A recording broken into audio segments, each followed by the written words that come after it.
Welcome to part 6 of Wiggle Racer. Now, we have multiple computer players, and the player needs to know when they start their game which player is actually theirs, right? How do I know that this guy here is mine? He pretty much looks exactly the same as all these other ones. So what we're going to do is, to start off, we're going to make a new layer right above Racers, and we're going to call it Game Info. And we're just going to put a text box that says, click here to start, something along those lines. So I'm going to make sure I have no stroke. I'm going to use the same color fill I've been using and my text tool, and make sure I have game info selected. I can just lock every other layer. Click, and I'm going to type click here to start. And this will probably need to be a little smaller, so whatever size works for you, just make it work as long as it fits. No one's gonna have a hissy fit. So that looks decent. I'm gonna stylize mine just a little bit, so I'm gonna use the free transform tool. I'm gonna move this around, and actually I'm gonna make this multi-line. So play around with it, get it to look good so it doesn't look stupid, sloppy, ugly. I'm gonna say click here to start. And then what I'm going to do is I'm going to just draw a little, make sure I have no stroke, same color fill, just draw a little arrow. And maybe it needs to be smoothed. Hold on. Yeah, so in order to make this look prettier when you're drawing, just change the smoothing, the right side over here, to 100. That'll be the max value, so it'll smooth it out if your hand's a little unsteady with the mouse. So I'm just going to click, point over here, and draw my little arrow, and you might have to do this a couple times, so I'm going to zoom in. There's other ways to do this. You can just use the line tool if you don't want to deal with messing with all this stuff. So I'm going to, come on, where's my brush? It needs to be bigger. Let's make this bigger. There we go. So now I've got this arrow that says click here to start, and now I'm going to select everything I just drew on this layer. So the text box and the arrow. I'm going to tap F8 to turn it into a movie clip. And I'm just going to call it click here to start. And the instance name, I need to give it an instance name. So I'll say MC click to start. Actually, let's just say click here to start. I know that's a long name, but it'll be a little more consistent. So MC click here to start. And once we have that, let's run our game and see what happens. Obviously, you should know this by now. It's going to show up on our start screen, so that's kind of a problem. And well, this is more of a problem, is that this text box here is selectable. So I'm going to go in here and I'm just going to change the properties. And I don't want it to be input text. It should be static text. My bad. I didn't mean to do that. So make sure yours is static text and not input or dynamic or anything like that. So I can't mess with it. And the arrows here. Okay, so now let's get rid of it when we start our game. So we called it MC click here to start. So you can copy that from the instance name right now. Go into your actions on your main stage, go to the very top, and we want to say remove child, MC click here to start. Say get rid of game info at start. And then we can kind of just copy this whole line here. And where do we want to add it in? We want to add it in when we start our game. So when we say set up game for start, this is where we want to do it. So let's put it right here, right above where we added our players. So we're going to say add child, MC click here to start. We're going to put a comment that says, what do we want to say? See, add game info, and save that. And then we're going to have to remove it again when we go to end game. So let's find where we go to our end game. And where is that? That is in the end game function. Yes, I know. it's not common sense at all. So let's go here, paste this again, say remove child, MC click here to start. And we'll say remove game info. But actually, there's one problem with this, and I put it in the wrong spot. So I think I put it in the wrong spot. Yep, you see it's still behind. And maybe you want to leave that there and it looks pretty cool, but you'll notice it goes away when we go to the end screen. Problem is, we need this to go away when we actually click on our player. So as much of a joke I was making out of that, I put it in the wrong place. So let's cut this out. Delete these lines. It's not an end game. It's when we start the race. So we have a function called start race right here, and that's where this needs to go. So at the very top of that function, just paste in what we had before. We say remove game info, remove child, MC, click here to start. So now that that's in the right place, click start, and we click, it goes away, and now the race has begun. Starting to look a little nicer. Let's go ahead and throw in a background that creates some kind of movement, something that makes this whole thing look like it's, you know, not just a blank black background, okay? So I'm going to lock my game info in my racers layer. So basically lock every layer, create a new layer. We're going to call it BG and save. And all we're going to do here is we're going to make a movie clip that'll hold some internal code where we can actually modify this ourselves. And I'll show you what I mean. We're going to make a star. Okay, so I'm going to go with my rectangle tool. And to start, all I'm going to do, or sorry, not rectangle, we want our oval tool. Or since we're making a star, maybe we should use our polystar tool. You can take your pick. I'm going to use oval tool just because it'll look a little better. So I'm going to use my oval tool. Make sure my fill is, well, I guess it doesn't matter. I'm going to go with white, but make sure you do not have a stroke. So I'm just going to click and do that, and now I have a little white dot. So once I have that, I'm going to select it, turn it into a movie clip, and I'm just going to call this thing, what do we want to call it? Let's just call it star. Do we want to call it star? Do we want to call it star? I think we want to call it star. Let's call it star. So I called that star, pressed enter, and now if we go inside this movie clip, we need to do some magic. First thing we need to do is make another movie clip inside of this. This is very similar to our kaleidoscope video that we did. So I'm tapping F8 again, and instead of star, we're going to call this inside star. Okay, so we have star, then we go inside here, and we have inside star. And on this inside star layer, or level, movie clip, whatever you'd like to call it, we're going to create an animation. So from frame 1 to frame 30, we're going to insert a keyframe. And then from 30 to 60, we're going to insert another keyframe. So once you have that, we're going to click on frame 30. We're going to zoom in so we can kind of see what's going on. And what we're going to do is we're just going to shrink it down a little bit with our free transform tool. So I'm going to select it, and I'm going to zoom in a lot. I'm going to select it, free transform, hold down Shift and Alt so that it's nice and uniform. And once I have that, I'm going to zoom back out. If you hold down Alt with the zoom key, or sorry, with the zoom tool, and that's ALT, Alt, you can zoom in and out, or out, I guess, instead of in. Other way to do it is this little menu here, which is a pain in the butt. But so now we have this, and if we play it, it's a hideous, ugly animation that just snaps really quick. And what we need to do is make this a shape tween. So over here, just click shape tween and click shape tween. And once we have that done, we can play, and it's getting smaller and larger. Awesome.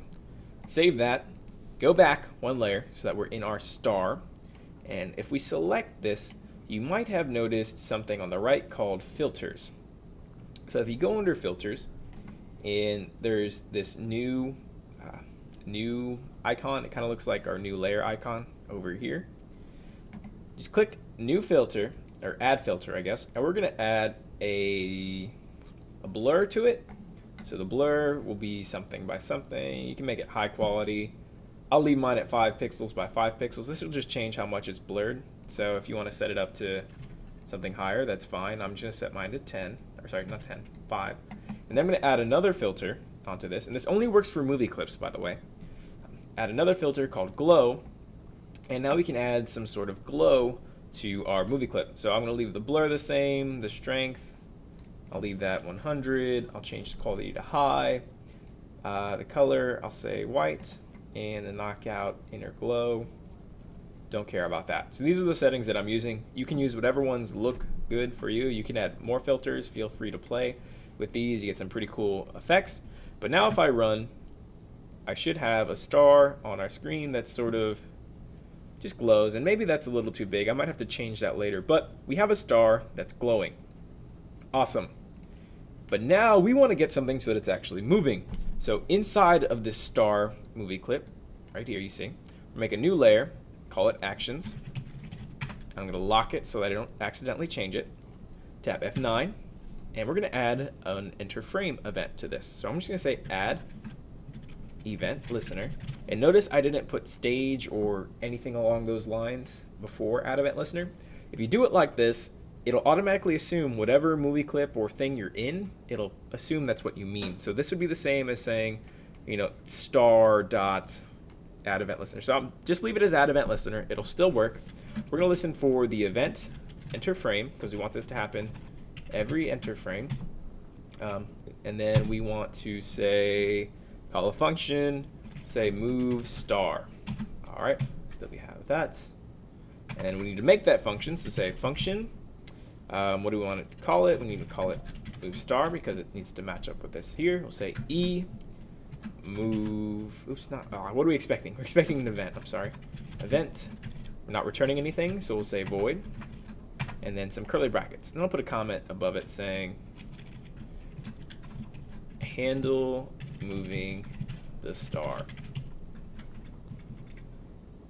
So now that we have that done, we need something to move. Well, what do we have to move inside this movie clip? Let's see. This movie clip here, which we have not named. So we need to give this an instance name, and we'll say MC star. Oops, S-T-A-R. There we go, MC star. So now we can access this movie clip inside of our star movie clip. That makes sense.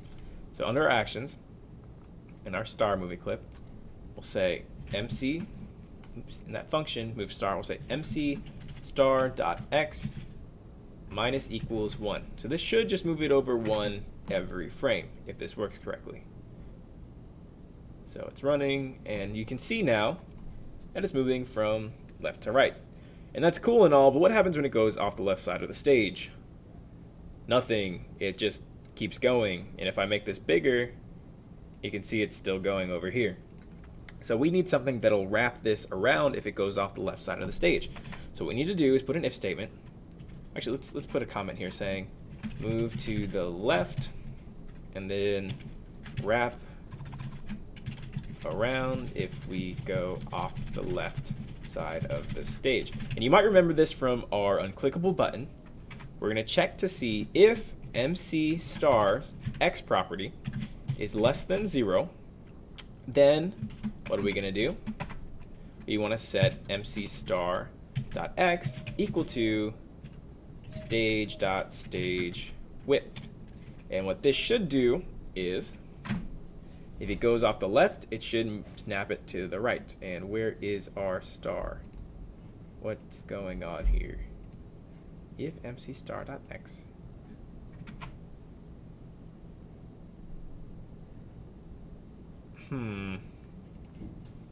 Let me think about this for a second. Okay, so the problem with this is that we're looking at MC star's x in comparison to where it is in its star movie clip, because you remember this is inside its own movie clip. So if you look at it here, you can see its x and y are 0, 0. But we know that x and y of the stage are up here. So what's going on here? Inside this movie clip, it is centered. It's centered on this little point here, and that's why it's 0, 0. If we go back to our main stage, you can see that its position and size, sorry, its x and y aren't 0. So we need to fix this by going inside our movie clip. We can access our main movie clip instead of this little funky thing here. What we can do is, instead of saying MC star, we can say this, and this will get whatever movie clip we're in. So this will get this star layer we have right here. So we'll say this, same thing here and here. So instead of MC star, we should say this. And now if we run it, it'll check it on the stages thing. And if you don't really get that, don't worry. Just know that it's available for you to use. But it's going to pull the higher level movie clip, and now it's snapping from left to right. But if you notice, when this is going from left to right and that it hits the edge, it's kind of jumping a little too early. Like, watch right here. It doesn't quite go off the edge. It's only like halfway off the edge. And bam, you see that? That's because the, what's it called? That's because its center point is at the middle. So we don't want to check to see if it's less than 0. We want to check to see if it's a little bit further off than 0. And the way we do that is we don't check to see if its center point is at 0. We want to kind of offset this a bit. So we're going to take 0 and subtract this dot width. So we're going to take its width and we're going to divide it by 2.0. And make sure you put 2.0, otherwise it'll think it's an integer and it won't give you decimal numbers. And we can even surround this parentheses to make it look a little easier to read. And maybe you don't quite understand that. Let me explain, okay? So I'm going to save this really quick. Don't do anything yet, but notice here, and I'll zoom in on this. Right now, if I were just to check where 0 is or where its center is, it's going to be at the center of this movie clip. And that's a problem. Why is that a problem? Well, because like I said, when this point right here in dead center goes off the side of the stage, that's when it's going to jump. So what we need to do is check when this point over here goes off the edge of the stage. And how do we do that? Well, we offset it by half of its width. Because if this whole thing here, if this is its width from here to here, then from the middle point to this point, it's half. And that's why we do this dot width divided by 2. Now if we save and run, and this goes, you can see now it should be better. It might need to be set a little bit more. You see, there you go. So it's off the stage. And now we just need to do the same thing for the width over here. We don't need to set it to stage width. We need to set it to stage width plus half of however wide our little star is. So underneath actions, we're not setting this dot x equal to stage dot stage width. We're setting it equal to a little bit to the right. So have some parentheses here and say this dot width divided by 2.0. And so now we should have something that looks very nice, very smooth. It goes off the edge and then pops back over here. So we can let this run as long as we want. And you know what? I'm going to speed this up to 10 just so I can show you over and over again. Speed this up to 10. There we go. See, it's going from one side to another, side to another, bam, bam, bam. And that'll go on forever. So I'm going to set this to maybe 5. And now that we have that done, here's the cool part. So if this is all good, we don't have to touch it. We can go back to our main stage underneath our background layer. And I'm going to zoom out a bit. And basically, we can just make as many copies of this as we want. We don't have to do any extra coding. We don't have to do anything else. And they'll all function properly. So I'm just going to copy and paste and move this around. And it's a little small, so it might help if you zoom in. But basically, copy, paste, drag them around, drag them around, drag them around. And now if I run this, all of these should work because all of their code is self-contained. So now we have this little field that you can draw out whatever you need to, and we have this awesome little background. So I'm going to keep doing that. I'm going to move some of these up a bit. I'm going to copy and paste a lot of them. Move them around, copy, paste some here, and just, I don't know. I mean, just get enough of them on here so that you have a nice little background to play with. And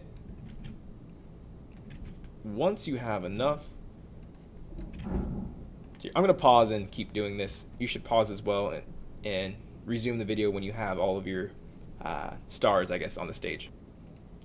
So there I have my stars all lined up, and if I run this, this should last forever, essentially. So click here to start, okay, and I can move my guy, and there we go. Keeps going forever. Now that's all fine and dandy, but let's make it a little more interesting. Let's vary their speed. And maybe we want to change their speed every time they reset, I guess. So let's do this, right? Underneath our star, find a star. Any one of them will work. Just double click on it, go inside, and go underneath our actions for that star. And we're going to need to create a variable for it. So at the very top, we'll say var star speed, speed, and it'll be a number. And to start, we just want to set it equal to, let's set it to, let's make it random. Let's make it a random number. So let's say math.random, okay, which gives us a number between 0 and 1, not including 1. And let's give it anything up to, I don't know, what do we want the range to be? Maybe 2? Yeah, so it'd be 2. Let's do that. Say math.random times 2, which gives us a number between 0 and 2. And let's wrap that whole thing in parentheses and then just add something to it. So we want a number between, say, 4. So this will give us a number between 4 and 6 for our star speed. Okay? So instead of subtracting 5, we want to subtract the star speed. And then if our little guy goes off the left side, let's change his speed to something new. So we can just say star speed equals what we have up here from our math.random. Okay, so we're going to say used for holding, I guess used for setting how fast star goes. And we can maybe say 4 to 6, because that's what we have right now.